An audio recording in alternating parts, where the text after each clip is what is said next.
What sort of thistle is it? Scotch thistle.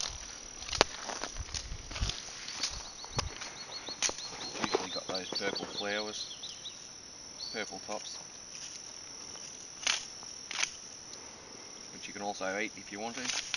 Does it matter if it's dead or? Yeah, it's got to be dry.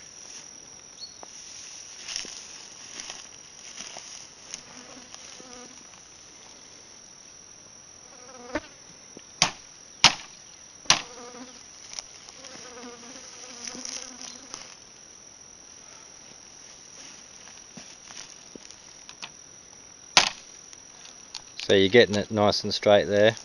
Yeah, just trying to find the straightest section you can. Something about that long. 600mm.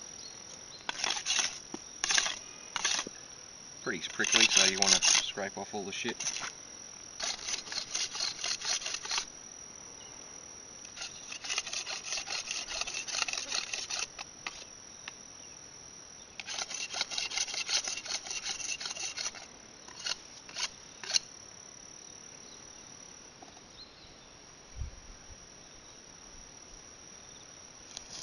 So this part's going to be the drill. You can see all these notches. It's going to make it pretty hard to rub between your hands, so you just want to get rid of those, make it nice and round.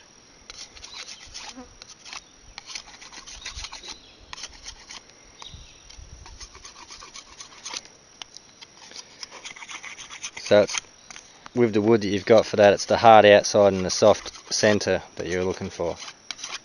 Yeah, you can sort of use any two woods, as long as they're not hardwoods. You really want a soft, pithy centre, something really nice and soft on the inside with a half decent, sort of outer casing, a bit harder on the outside.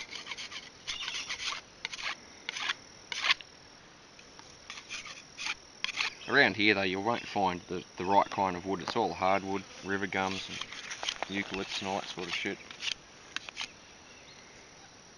Some of the best wood you can use is the flowering stem of the black boy or the grass tree. You can usually find willow around here as well, around near any sort of waterway in Australia.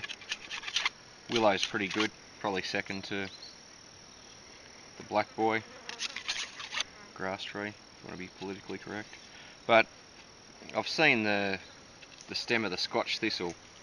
They grow pretty straight, about the right diameter, probably about 12mm diameter, which is about right. They grow nice and straight, so it doesn't wobble around too much when you're drilling it, and it has a really soft, pithy centre. The only problem with the Scotch thistle is you can't actually use the Scotch thistle as your baseboard because it's just too soft and it'll drill straight through, so you have to substitute the baseboard for whatever you've got around. We've got some hardwood around at the moment. It's probably some sort of river gum. Not sure exactly what sort of genus it is, but yeah, that works really well.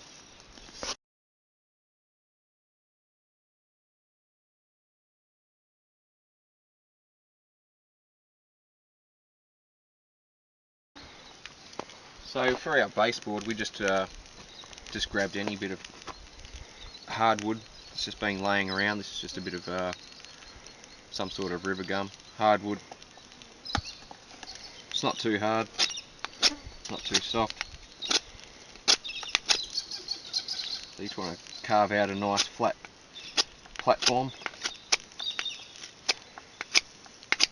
with your trusty German-made Puma Bowie knife, Samba Stag handle, accept no substitutions. So when you get something like that, because it's hardwood, you're going to have to spend a fair bit of time hollowing out a divot for the drill to go into. This will take a fair bit of time. Usually if you've got two materials of the same kind, if it was willow or grass tree, you don't need to put too big a hole in to start it off the drill, because they conform to they conform to each other and they both wear the same. But because this is hardwood, the sacrificial bit's going to be the drill, which is the softer Scotch thistle stalk. So you have to spend a fair bit of time making a nice little divot.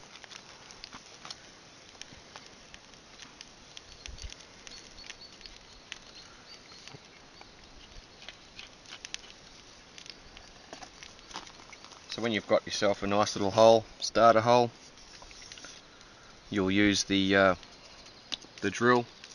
You can see that's roughly the same diameter. You'll burn that in. I'm sure you've seen this on a heap of other videos where you just do that a lot in position.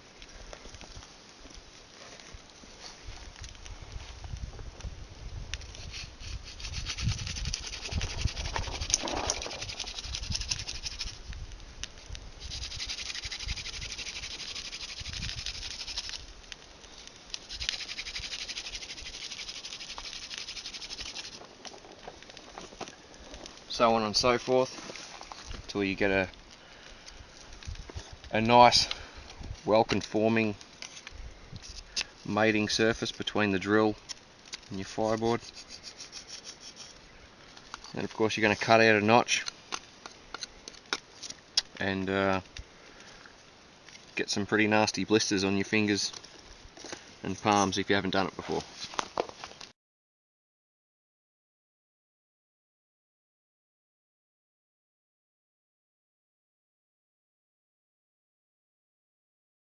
Probably the number one thing you've got to do, you've got to have really super fine tinder. You've got to make yourself a tinder bundle. All we've got around at the moment, we don't have any moss or anything like that. We've got some really dry grass, this sort of stuff. This stuff's a bit thick. It might do. This will be okay for the outer part of the tinder bundle.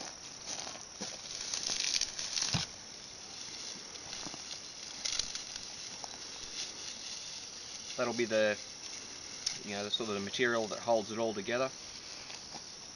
What we really need is some really fine stuff, and you'll get that on the really dry grass over here. All you need to do is just sort of turn your hands into a rake, grab that, and just pull. And the only stuff that'll come out, if you do it lightly enough, is the really dry, super fine dry grass.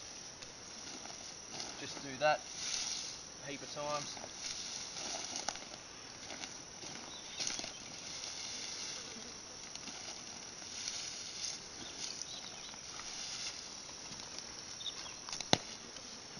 Get rid of any sticks that are in it. Now the stuff that you've collected will be really dry and easy to turn into an ember catching powder. And to do that, all you do, scrunch it into half, something like that. Get a half decent flat surface, grab your palm, sort of like a mortar and pestle, and just keep doing that. And you'll see that fine powder, a few big stalks, but a lot of it's just fine dry grass powder will collect.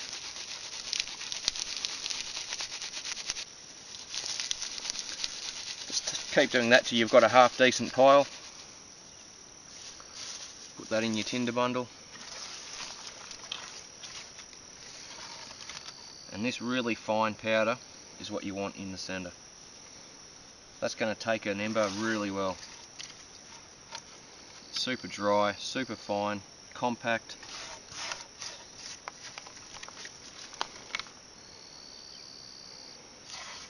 The more time you spend making your tinder bundle, the better. This is just a really basic one that hopefully will work. It may not. And then just make a bird's nest out of it like that.